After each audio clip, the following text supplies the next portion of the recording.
Hello students, welcome to the next class of CBSE 10 science physics का हमने chapter light start किया हुआ है। आज इसका नेक्स्ट क्लास है। क्या क्या टॉपिक हम कवर करने वाले हैं फटाफट देख लेते हैं। हमने प्लेन मिरर का पार्ट टोटली खत्म कर लिया है पिछली क्लास में।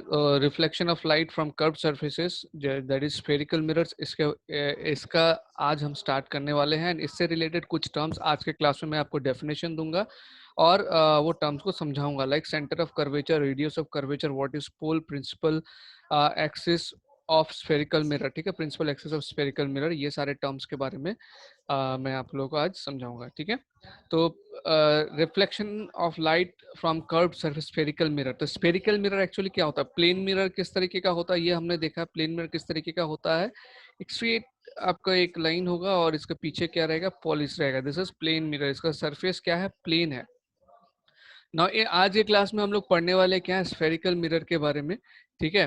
तो स्फेरिकल मिरर का डेफिनेशन क्या है, डेफिनेशन में ध्यान दीजिए। बोला है spherical mirror is that type of mirror whose reflecting surface is the part of hollow sphere of a glass, ठीक है, जिसका रिफ्लेक्टिंग पार्ट क्या है, part of hollow sphere of glass है। दैट मीन्स इसका जो शेप होगा कुछ इस तरीके का होगा। स्फेरिकल मिरर जो है आपका इस तरीके का मिलेगा, जिसका कोई भी साइड पॉलिश हो सकता है, चाहे इस साइड पॉलिश हो चाहे इस साइड पॉलिश हो। इसके हिसाब से जो है इसका नाम भी हम लोग दे सकते हैं मिरर का, जो मैं आपको थोड़ी देर में बताऊंगा, ठीक है। तो इस तरीके का मिरर होता है ये।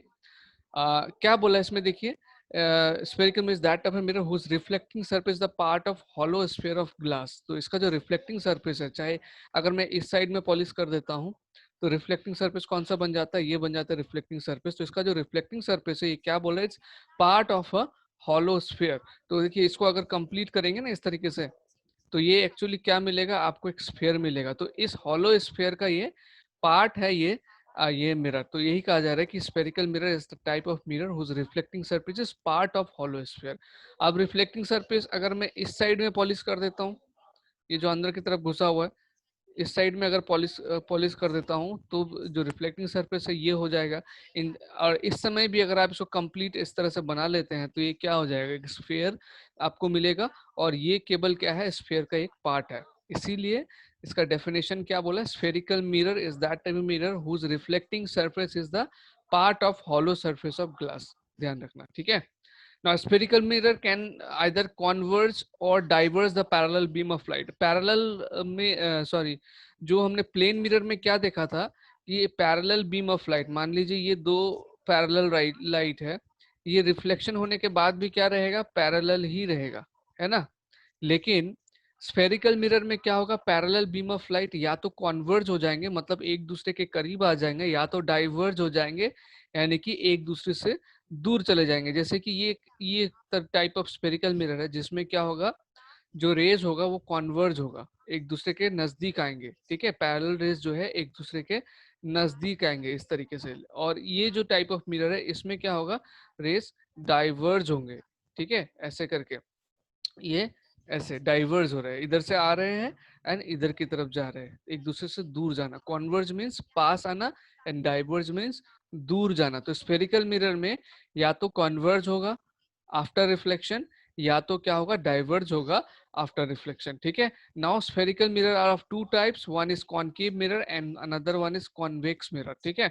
इस तरीके का मिरर जिसका रिफ्लेक्टिंग सरफेस जो है अंदर की तरफ घुसा हुआ है, इसको कॉनकेव बोलेंगे, गुफा की तरह हो रही है इसलिए कॉनकेव। एंड इस तरीके का मिरर जिसका रिफ्लेक्टिंग पास जो है फूला वाला पार्ट, देखिए ये फूला हुआ है ना, इस ये वाला पार्ट है, उसको बोलेंगे हम लोग कॉन्वेक्स मिरर, ठीक है। Now concave mirror and convex mirror का डेफिनेशन मैं आपको देता हूँ, वो नोट कर लीजिए। A concave mirror is that spherical mirror in which the reflection of light takes place at the concave surface, ठीक है। ये हो जाएगा कॉनकेव मिरर इस तरीके से। केव मतलब क्या होता है, गुफा। तो ये देखिए गुफा की तरह हो रहा है ना। इसका रिफ्लेक्टिंग सरफेस जो है ये होगा एंड पॉलिश सरफेस, जो बल्ज वाला पार्ट है, फूला हुआ जो पार्ट है, वो हो जाएगा इसका आप क्या बोलते हैं इसको, पॉलिश्ड सरफेस। और ये वाले सरफेस से क्या होगा, रिफ्लेक्शन होगा। ये रेज ऑफ लाइट आया एंड ये रिफ्लेक्शन हुआ, इधर से ये रे ऑफ लाइट आया एंड ये रिफ्लेक्शन हुआ, ठीक है ना। तो कॉनकेव मिरर में जो आफ्टर रिफ्लेक्शन जो रेज होते हैं वो क्या होता है, वो कॉन्वर्ज होते हैं, ठीक है। वेरएज कॉन्वेक्स मिरर का देखिए, is that spherical mirror in which the reflection of light takes place at the convex surface. ये इस तरीके का मिरर होगा, जो फूला हुआ पार्ट आप दिख रहे हैं यहाँ पे रिफ्लेक्शन होगा और जो अंदर वाला पार्ट है वहां पे ये पॉलिश्ड होगा। ये किस तरीके का मिरर है?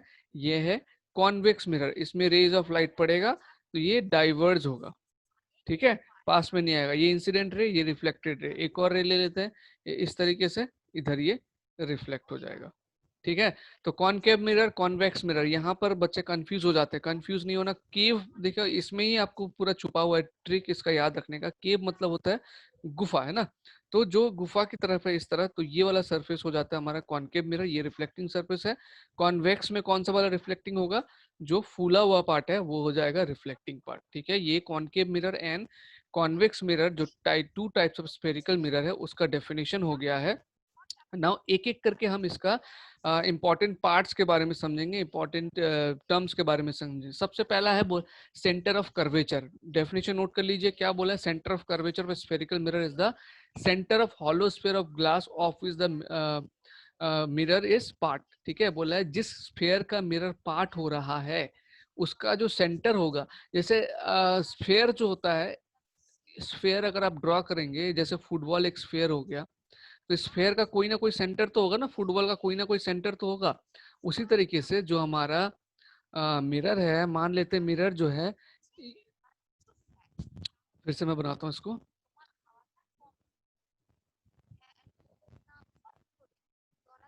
यहाँ से यहाँ तक ये मिरर है, और इस मिरर का अगर स्फेयर को हम कंप्लीट करें तो ये स्फेयर ऐसे बन रहा है ना। यहाँ से यहाँ तक है हमारा मिरर, और स्फेयर को हमने कंप्लीट किया। तो स्फेयर को कंप्लीट करने के बाद इसका कहीं ना कहीं तो सेंटर होगा, होगा कि नहीं? तो वो जो सेंटर होगा उसको हम लोग कहेंगे सेंटर ऑफ कर्वेचर। ये डेफिनेशन हो गया। डेफिनेशन से समझ में नहीं आता सबको, ये हो गया एक्चुअली इसका मीनिंग, ठीक है। इसको आप कंप्लीट कीजिए स्फीयर को। इस ये जो मिरर, मिरर कितना, केवल इतना सा पार्ट होगा मिरर। अब ये थोड़ा सा कर्व टाइप का है, इसको अगर आप इमेजिनरी एक स्फीयर में कंप्लीट करेंगे तो इसका कोई ना कोई सेंटर आपको मिलेगा। जो सेंटर आपको मिलेगा वही होगा एक्चुअली क्या? सेंटर ऑफ कर्वेचर, ठीक है। तो ये हो गया हमारा इस मिरर का centre of curvature. The centre of curvature of concave mirror is in front of it, but centre of curvature of convex mirror is behind it. अब इसमें क्या बोला है देखिए, कॉनकेव मिरर, ये तो हमारा कॉनकेव मिरर हो गया। इस साइड में मैं पॉलिश कर देता हूँ। तो कॉनकेव मिरर का जो सेंटर ऑफ कर्वेचर है वो मिरर के फ्रंट में ही है। अब मिरर का फ्रंट कौन सा होता है? जिस साइड में मिरर का रिफ्लेक्टिंग सरफेस है उसको मिरर का फ्रंट माना जाता है। तो कॉनकेव मिरर, ये कॉनकेव मिरर हो गया। कॉनकेव मिरर में जो सेंटर ऑफ कर्वेचर है वो कहाँ पर है? फ्रंट में ही है, देखिए रिफ्लेक्टिंग के सामने है। लेकिन एक कॉन्वेक्स को आप ड्रॉ करिए, ये हो गया हमारा कॉन्वेक्स मिरर, ठीक है ना। कॉन्वेक्स मिरर का जो पॉलिश्ड होता है वो कौन से तरफ में होता है? ये अंदर की तरफ होता है। अब इसका अगर आप स्फेयर को कंप्लीट करेंगे तो ये इसका पीछे कंप्लीट होगा, सामने की तरफ कंप्लीट नहीं होगा, है ना। सामने मतलब जो रिफ्लेक्टिंग सरफेस जिधर है, इधर है रिफ्लेक्टिंग सरफेस, लेकिन इसका स्फीयर पीछे की तरफ कंप्लीट होगा। तो यानी कि इसका सेंटर ऑफ कर्वेचर भी कहाँ आएगा? यहाँ पे आएगा, जो कि मिरर का पीछे है। इसीलिए बोला गया है centre of curvature of concave mirror is in front of it, but the centre of curvature of convex mirror is behind it, ठीक है। आई होप इसको समझ में आ गया आपको। Now next term is radius of curvature. Now what is radius of curvature? Radius of curvature of spherical mirror is the radius of hollow sphere of, now radius आप जानते हैं, देखिए ये सर्कल हो गया। रेडियस क्या होता है? सेंटर से लेकर एकदम एंड तक का जो डिस्टेंस होता है ये होता है रेडियस। नाउ अगर ये आपको समझ में आ जाता है तो रेडियस ऑफ कर्वेचर भी इजीली आपको समझ में आ जाएगा। रेडियस ऑफ कर्वेचर क्या होता है? ये सेंटर ऑफ कर्वेचर से लेकर जो आपका डिस्टेंस है एकदम मिडिल में जो पहुंच रहा है, ये जो डिस्टेंस है, ठीक है, इसको कहेंगे हम लोग रेडियस ऑफ कर्वेचर। इसका रेडियस ऑफ कर्वेचर कहाँ? ये सेंटर से यहाँ तक ये जो पार्ट है, इस पार्ट को कहेंगे, देखिए ये जो डिस्टेंस है बराबर में, ये जो डिस्टेंस है ये होता है रेडियस ऑफ कर्वेचर। समझ में आया? सेंटर ऑफ कर्वेचर से लेकर एकदम मिरर का, मिरर के आप इसे इस पॉइंट में एकदम मिडिल में लेके जाइए। ये जो पॉइंट है कहीं भी नहीं, मिडिल में लेके जाना एकदम। ये हमारा मिरर हो गया। मिरर के एकदम मिडिल पॉइंट को टच करता हुआ जो लाइन है, सेंटर से लेकर मिडिल में टच करता हुआ जो लाइन है, इसको हम लोग बोलेंगे रेडियस ऑफ कर्वेचर। और ये जो मिडिल में टच कर रहा है इसका भी एक नाम है। इसको हम लोग क्या नाम से जानते हैं? इसको हम लोग पोल के नाम से जानते हैं। इसको क्या कहा जाता है? पोल। मिरर के मिडिल वाला पॉइंट एकदम, ये जो मिरर है इसका एकदम सेंट्रल पॉइंट ये होता है पोल, और इस पॉइंट से सेंटर ऑफ कर्वेचर ये सी को ज्वाइन करने वाला जो लाइन होता है वो होता है रेडियस ऑफ कर्वेचर। यहाँ पे ये हो गया हमारा सेंटर ऑफ कर्वेचर, और एकदम इस मिरर का जो मिडिल वाला पॉइंट है ये हो जाएगा पोल। सी से पी का डिस्टेंस ये क्या हो जाएगा, रेडियस ऑफ कर्वेचर, ध्यान रखना। ठीक है, तो क्या क्या चीज सीखा इसमें हमने, सेंटर ऑफ कर्वेचर सीखा, रेडियस ऑफ कर्वेचर सीखा एंड पोल के बारे में सीखा। ठीक है, डेफिनेशन एकदम क्लियर है, बहुत सिंपल है। डायग्राम के साथ आपको अपने नोट करके रखना, ताकि जब भी आप रिवाइज करें डायग्राम को रेफर करके रिवाइज करेंगे तो इजीली समझ में आ जाएगा।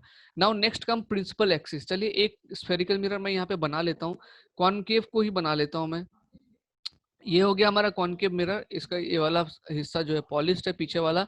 इसका स्फेयर को कंप्लीट करते हैं, स्फेयर को कंप्लीट करते हैं। यहाँ पे हमने क्या क्या सीख लिया है उस चीज को मार्क कर देते हैं। हमने सेंटर ऑफ कर्वेचर सीख लिया, इसको सी मार्क कर देता हूँ। हमने रेडियस ऑफ कर्वेचर सीख लिया, ये वाला लाइन हो गया रेडियस ऑफ कर्वेचर, और ये हो गया हमारा पोल, है ना। Radius of curvature, centre of curvature and pole. Now principal axis क्या है, the straight line passing through the centre of curvature and pole of spherical mirror is called the principal axis. ये जो line है, ये जो straight line है जो centre of curvature से पास करके पोल को भी टच कर रहा है, इसको कहा जाता है प्रिंसिपल एक्सिस। क्या कहा जाता है इसको, प्रिंसिपल एक्सिस, ध्यान रखना। Centre of curvature of concave mirror is in front of it, ये तो हमने अभी पढ़ ही लिया। And centre of curvature of convex mirror is behind it. ठीक है, उसके बाद aperture of mirror, the portion of mirror from which the reflection of light actually takes place is called aperture of mirror. जिस जो portion of mirror है, जिस surface of mirror जहां से एक्चुअली रिफ्लेक्शन होता है, उसको हम लोग क्या कहते हैं, एपर्चर ऑफ मिरर। ये है एपर्चर ऑफ मिरर। ये किसका एपर्चर है, एक कॉनकेव मिरर का। कॉन्वेक्स मिरर का फिर एपर्चर कौन सा होगा, ये वाला होगा। ठीक है, और एपर्चर ऑफ मिरर को आप कैसे मेजर करेंगे, spherical mirror represented by the diameter of its reflecting surface. अगर मान लेते हैं ये एम है और ये एम डैश है, तो ये जो डायमेट्रिकली जो डिस्टेंस होगा इसको हम लोग बोलेंगे एपर्चर। ठीक है, M M dash is aperture. ठीक है, तो जिस तरह से कॉनकेव मिरर का एपर्चर जो है उसके सामने है, कॉन्वेक्स मिरर का एपर्चर क्या होगा, उसके पीछे होगा। क्योंकि कॉन्वेक्स मिरर किस तरीके का होगा, इस तरीके का होगा कॉन्वेक्स मिरर। तो इसका अगर आप डायमीटर लेने जाएंगे, ये एम एम डेस का डिस्टेंस लेने जाएंगे, तो वो यहाँ से मिलेगा। तो इन दैट केस ये हो जाएगा उसका एपर्चर। ठीक है, तो ये कुछ इंपॉर्टेंट टर्म्स मुझे बताना था आज के क्लास में। इसको अच्छे से देखिए एंड कंप्लीट एक डायग्राम बना के आप इसको समझिए। मैं एक कंप्लीट डायग्राम अभी बना रहा हूँ। ठीक है, कॉनकेव मिरर का बना रहा हूँ, फिर कॉन्वेक्स मिरर का भी बनाऊंगा।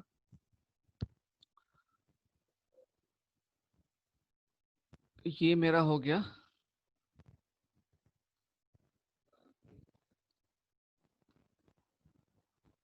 Concave mirror, spherical mirror. इसका स्फीयर को मैं कंप्लीट कर देता हूँ, फिर जितना सारा पार्ट मैंने बताया वो सारा को मार्क करके दिखाऊंगा एक एक करके। ठीक है, तो इसका जो सेंटर होगा, सेंटर ये क्या हो जाएगा, सेंटर ऑफ कर्वेचर। एकदम ये जो लेंस, ये जो सॉरी ये जो मिरर है, इसका जो एकदम मिडिल वाला पार्ट है, एकदम सेंटर वाला पार्ट है, ये क्या हो जाएगा, पोल। सी से पोल तक का डिस्टेंस, इसको हम लोग क्या बोलेंगे, radius of curvature. Principal axis, a line passing through centre of curvature and pole, इसको हम लोग क्या बोलेंगे, प्रिंसिपल एक्सिस। ठीक है, एंड लास्टली एपर्चर, ये एम एम डैश जो रिफ्लेक्टिंग सरफेस है, ये देखिए, ये इसको डायमेट्रिकली हम जो मेजर करेंगे उसको बोलेंगे एपर्चर ऑफ मिरर। ये किसका हो गया, ये हो गया कॉनकेव मिरर का। कॉन्वेक्स मिरर का आप बना सकते हैं खुद ही। कॉन्वेक्स मिरर किस तरीके का मिरर होगा, जिसका रिफ्लेक्टिंग सरफेस जो है, जो फूला हुआ पार्ट है वो वाला होगा, एंड अंदर की तरफ इसका पॉलिश रहेगा, ये पॉलिश्ड है। अब इसका स्फेयर को कंप्लीट करने के लिए हमको किधर घुमाना पड़ेगा, यहाँ से इसको बनाना पड़ेगा, है ना। तो ये स्फेयर को कंप्लीट किया। नाउ इसका जो मिडिल पॉइंट होगा ये होगा सेंटर ऑफ कर्वेचर। ठीक है, इसका जो मिडिल पॉइंट होगा, ये जो मिरर का जो एकदम सेंटर वाला पार्ट है, ठीक है, जिससे ये मिरर आधा आधा में बढ़ जा रहा है, वो वाला पार्ट होगा पोल। पोल से सेंटर ऑफ कर्वेचर का जो डिस्टेंस होगा वो होगा radius of curvature. Radius of curvature. और पोल और सेंटर ऑफ कर्वेचर से पास करने वाला जो लाइन होगा, इसको बोलेंगे प्रिंसिपल एक्सिस, ठीक है ना। And aperture of mirror, convex mirror में एम एम डैश, ये डायमीटर, ठीक है। तो ये सारा टर्म्स बहुत ही इंपॉर्टेंट है स्फेरिकल मिरर के बारे में। ये सारा टर्म्स को आपको इसलिए समझ लेना है ताकि आगे आने वाले क्लासेस में जब हम लोग रे डायग्राम करेंगे, तो रे डायग्राम कहाँ से पास कर रहा है, कौन से पॉइंट से पास कर रहा है, पोल से पास कर रहा है या रेडियस ऑफ कर्वेचर से पास कर रहा है। आगे और भी चीजें हम सीखेंगे, फोकल लेंथ, फोकस, ये सारा, ये सब चीज और दो तीन टर्म्स बाकी है जो आगे आने वाले क्लास में बताऊंगा। ये सारा टर्म्स हमको इसलिए चाहिए ताकि हम जब रे डायग्राम या इमेज फॉर्मेशन के बारे में पढ़े, तब ये सारा टर्म्स का जब उसमें जिक्र हो, तो आप जो है ब्लैंक ना रहे, सर ये क्या बता रहे, प्रिंसिपल एक्सिस में ऑब्जेक्ट है, इमेज कहाँ बन रहा है, प्रिंसिपल एक्सिस से नीचे ऊपर, इस तरीके की चीज, इस तरीके से जो है आपको समझाया जाएगा। तो उस समय में अगर मैं बोलूं कि ऑब्जेक्ट को मैं सेंटर ऑफ कर्वेचर में रख रहा हूँ या सी पे रख रहा हूँ, तो अगर आपको पता ही ना हो कि सेंटर ऑफ कर्वेचर क्या होता है, तब शायद आप ये नहीं समझ पाएंगे कि सेंटर ऑफ कर्वेचर में ऑब्जेक्ट को रखना कैसे है या वहां से इमेज कैसे फॉर्मेशन होगा। समझ में आया? इसलिए ये सारा चीज जो है इंपॉर्टेंट है। Please go through this details minutely, ये सारा चीज जो है आप अच्छे से समझिए, ठीक है ना। एंड नेक्स्ट क्लास में फिर आगे का चीज में जो है आपको बताऊंगा। तो प्लीज इसको अच्छे से गो थ्रू करना, कोई भी पॉइंट में डाउट हो तो प्लीज उसको डाउट को क्लियर जरूर करवा लेना कंसल्ट करके। ठीक है स्टूडेंट्स, तो मिलते हैं नेक्स्ट क्लास में।